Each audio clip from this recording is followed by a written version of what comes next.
Thanks so much for joining us, Congresswoman. Of course. First question is on affordability. I know affordability has been a big concern for Coloradans.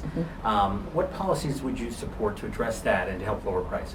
You know, I've introduced or co-sponsored a number of legislative pieces really surrounding the cost of living concerns that people have been talking to me about when I was a doctor, when I was a state legislator, and now as a member of Congress. From looking at the affordability of prescription drugs, making sure that we keep the $35 cap on insulin that my opponent has said he would get rid of, making sure that Medicare can continue to negotiate on drug prices. I also introduced a bill that looks at affordable housing and making sure that we're continuing innovation around that. And then a package of bills just a few weeks ago that looks at the affordability of car insurance, water, and childcare.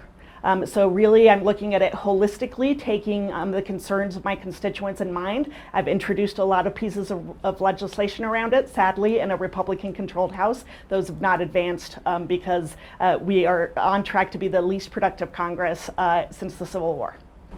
Why hasn't Congress been able to pass a farm bill? And do you think that's something that's going to happen by the end of this year? It doesn't look promising, sadly. The two parties really are not talking to each other. And I think a lot of that now is trying to see who's going to be in power after the election. But what it creates is a lot of uncertainty for farmers, just like the ones that I rode around in a tractor with yesterday, harvesting sugar beets. And they really don't know what the pricing is going to look like next year because there is no farm bill yet. And so I hope that in the lame duck we're able to achieve something. It is one of the main reasons many of us joined the Agricultural Committee is to make sure that we're looking at everything that we need to support our especially small family farms and ranches across the state and the U.S. What would you do to help lower housing prices? Because that's been a huge concern in Colorado. A lot of what the federal government does there is funding to make sure that local municipalities and local groups for example, Habitat for Humanity that is making some really interesting choices around affordable housing in Greeley, that they can serve their communities in the way that they best see fit. I have a law that I have introduced, a bill that I have introduced that looks at just that, making sure that we're giving grants and funding groups that are looking at housing in innovative ways, just like in Greeley, we're doing 3D printing of homes. Do you support Vice President Kamala Harris's economic plan, which includes providing assistance of $25,000 for first-time home buyers? You know, the American dream really is to buy a home, right? I was probably part of the last generation that did that a bit more easily as a millennial. My sister is 10 years younger than me, and that is out of reach for her. I think any kind of assistance that we can give to individuals to look at the fact that housing has become unattainable for so many people, help them with a first round of a down payment, help them with their financing afterwards. Those are very important things because as you build equity in your home, that really leads to generational wealth. Are there specific economic policies in the Biden-Harris administration that you've seen over the last 4 years that you don't support? You know, really what I've been focused on for the 2 years that I've been in Congress are ways in which I think that Coloradans need me to help them with their economic woes. And so I've done that by focusing on affordability of prescription drug prices, like I've done here, support many of what we have been doing in terms of negotiation for pricing that started here at the state level, that we're doing at Medicare now, with Medicare now. And so really I've been focusing on solutions that make sense for Colorado. Of course, you're a doctor. What policies would you support to address healthcare costs? You know, we really need to take the focus of healthcare away from health insurance companies, away from pharmaceutical companies who are making all of the money, and put it back in the hands of patients and doctors. That was one of the frustrations that led me to leave clinic and seek elected office and now higher office. We need to make sure that we are pushing back on the pricing of healthcare in particular, that we are pushing back against things like prior authorization, limitations and many of the obstacles that insurance companies put between a doctor making a treatment plan and a patient actually getting that treatment, and making sure that the focus is no longer on money, but on patients. I see the Defend Choice sign behind you, so my next question is about abortion rights. What, if any, restrictions do you think should be in place? What's your stance? Abortion care is health care, and healthcare decisions should be left to patients and doctors. What I think we need to do is go back, codify Roe v. Wade, and then make sure that this conversation is not one that's happening between politicians, whether it's at the local level, at the state level, like my opponent seems to think, or at the federal level. No politician should be part of the decision process that a woman has to make when she decides whether or not to carry a pregnancy to term. Moving on to immigration, what do you think needs to happen at the southern border? We need to secure the southern border. There was a Senate package that would have started to do just that, the bipartisan law that would have come out of the Senate that we were getting ready to vote on in the House that I would have supported, that would have looked at a balance and a compromise between the positions of the two parties. But Donald Trump suddenly decided that this was a better election issue for him than something to seek a solution to. People who he has supported, like Mike Johnston and Gabe Evans, my opponent who he has endorsed, fell in line and said that this law would not have been good enough. We need to put those party politics aside and really get down to work, have tough conversations, and finally pass comprehensive immigration reform. Of course, Gabe Evans has been really attacking you for a 2019 vote that reclassified possession of 4 grams or less of fentanyl as a misdemeanor. I understand there was a 2022 vote that kind of, I guess, undid some of that. But why did you vote for that 2019 bill? You know, as a doctor, I've seen every single week the effect that the opioid crisis has had on families in Adams County. I took care of families where the kids were being raised by their grandparents because both of their parents were gone either to incarceration or overdoses from drugs. I took care of hundreds of babies who were born addicted. The characterizations that Gabe Evans is making are not true. I have tried to balance what people need in terms of substance abuse treatment with penalties for drug distributors and cartels. That is precisely what the second bill did. We increased the penalties on fentanyl possession and made sure that while we are taking care of people with substance abuse issues, we are punishing people who are distributing drugs. All right. Your opponent says he supports mass deportation, specifically with criminals. What do you think about that idea? You know, I think that anybody who has broken a law, who has been convicted of a crime here in the United States, should not have a path towards citizenship, or we at least need to put obstacles in their path towards citizenship. That is not the case for the vast majority of the 11 million people that Donald Trump and Gabe Evans seemingly want to deport. These are individuals who are part of our economy, who are part of our community, that we have failed them as a federal government by not having comprehensive immigration reform, by not giving them a legal way to immigrate here and be part of an integral part of our economy. A mass deportation doesn't fix the fact that we have not passed a law for 40 years. We need to finally pass a law, look to see what a system is to legalize the status of people who are here contributing to our society, and in particular for dreamers.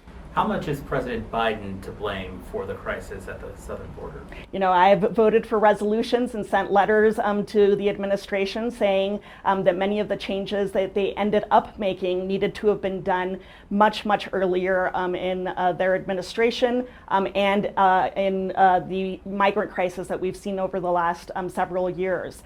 We need to set up a system where there is still asylum, but where that is harder to achieve, right?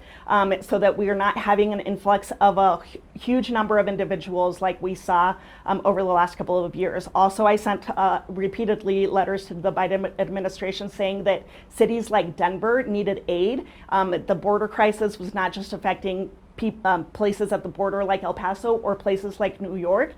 Denver had a big input of migrants, and therefore a big output of resources that the federal government should really have been covering, not local taxpayers, because it's the problem created by the federal government. Gabe Evans has also accused you of wanting to defund the police or supporting policies to defund police. That's simply not true. I have never voted on anything that would defund the police. He's playing games with a vote that moved money from the Department of Corrections from one sector to another, votes probably in line with what he has taken at the state legislature. And then that bill, actually, that appropriations bill, increased the money for the Department of Corrections.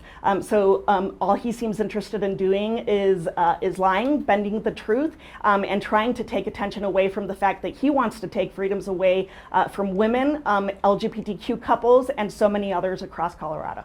I think at a recent debate, I heard you say that you personally support things that maybe your constituents don't, but you're voting the way that your constituents would want. Is that right?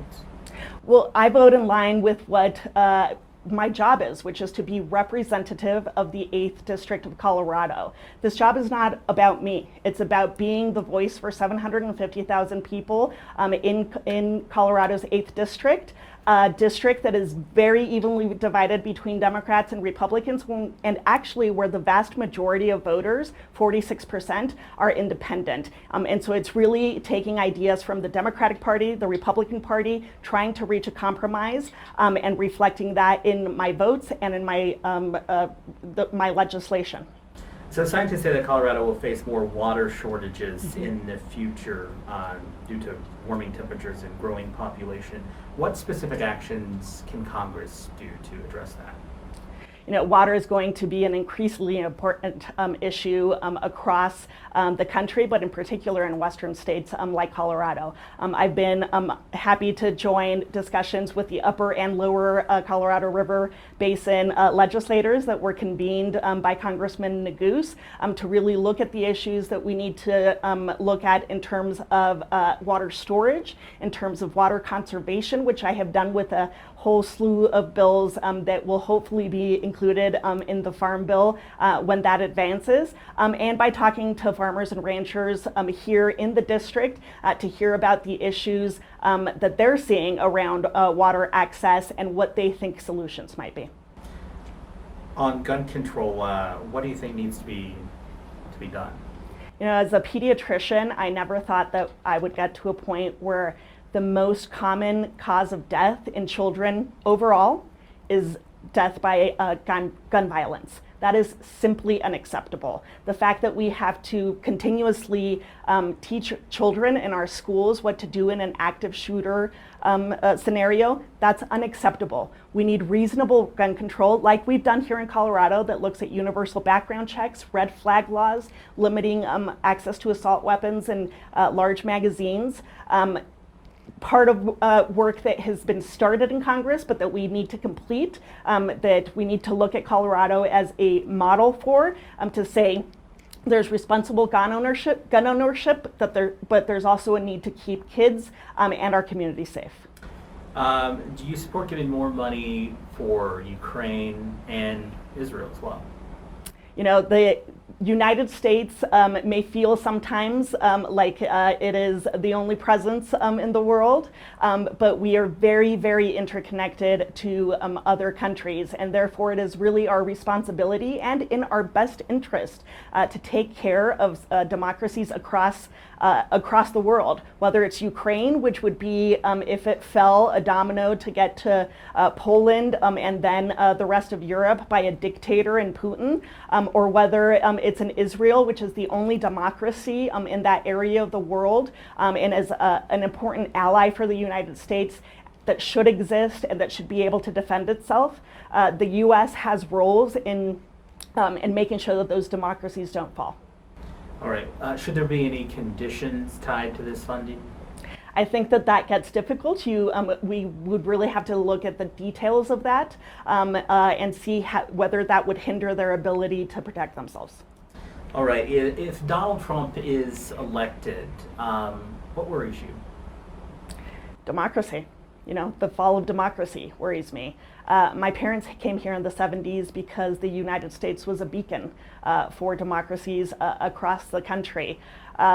They could live in ways here and prosper in ways here that they couldn't in Mexico. And families across the globe have done that for decades. We have in Donald Trump an individual who is the first person to not peacefully transition power after he lost an election. He has transmitted to us what his plans are if he achieves the White House, getting into the White House again. I'm incredibly concerned for the basic tenets of our democracy that I hold very dear as an American. All right. Anything else that we didn't get to that you want to bring up? Anything else, Kevin? Yeah. All right. And we've been doing this for How do you stand on the reintroduction of wolves in Colorado? I know that's a touchy. Yes. With the reintroduction of wolves, we don't have wolves in my district yet. I very much take seriously the voices of farmers and ranchers in my district, ranchers who work every single day to put food on our tables and have very, very slim margins that sometimes ballot measures that take wildlife decisions out of the hands of experts and into the hands of voters make more difficult for people who are working very hard every single day to get by. And so while the wolves themselves are not an issue in the 8th district, I respect the voters' wishes, but also hope that as we continue to look at propositions like these, that we keep in mind the importance of agriculture in Colorado and the very thin margins that they operate in. I'm kind of curious, how does this campaign compare to your last campaign? That one's very close as well. There's a lot of similarities. It's all going to be about getting out and speaking to the same communities, people who aren't always asked for their vote, people who don't think of voting every single day of their lives, right? They're busy working 2-3 jobs, and then the election can seem outside of what they should focus on. It continues to be an important piece of communication that we bring to them. And so in many ways, the race hasn't changed from last time. I'm getting out there talking to people about how my work can help their work and why, because of that, it is so important to vote.